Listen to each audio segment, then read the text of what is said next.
Hello. Welcome to the podcast, La Puce in your ear. I'm happy to see you again. Honestly, France should take a long, hard look in the mirror before wagging its finger at the political life of its neighbors. I know politics, I grew up in it, with a mother who was deeply involved and elected in her town. I even tried to make sense of the US election system.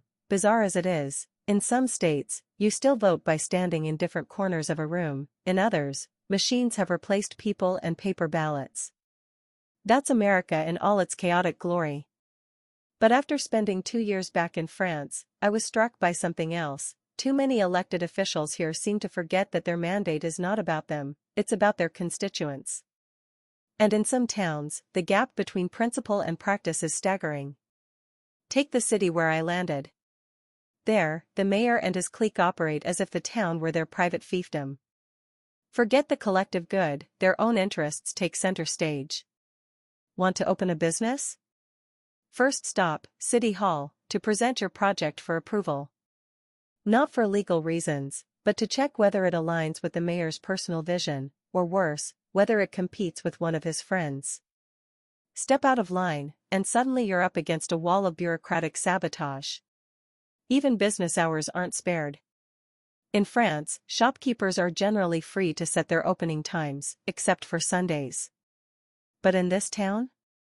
The city imposes a 10 p.m. curfew, even on late-night convenience stores. Stay open later, and you risk fines or even closure. All under the pretense of protecting your well-being. As if freedom of enterprise needed a bedtime. Then come the parades and commemorations, May 1st, May 8th, and so on.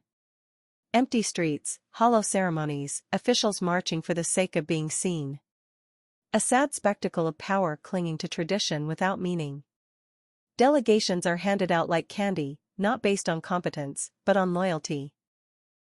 Communications entrusted to someone with the charm of grumpy, economic strategy given to someone fresh off their second business bankruptcy. Long-term vision? None. Revitalization? Non-existent. Instead, everything is outsourced to associations, so many, in fact, that the town directory could double as a doorstop.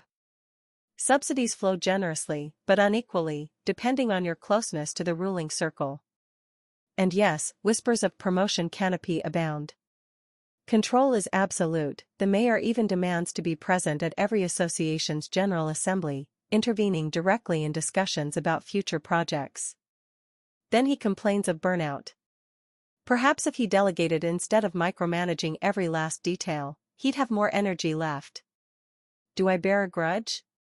No. I've worked in politics, including a presidential campaign. I know the game, and I know it's not for me. Soon I'll return to the US, where the best advice I've heard is simple: water both sides if you want to survive.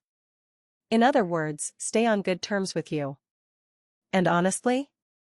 Watching the French political scene today, with career politicians clinging on after 40 years, recycling the same tired recipes that drove the country into its current economic mess, only confirms my decision. I'm lucky to build my life and work elsewhere. What about you? What do you think? Share your thoughts in the comments, I'd love to read them.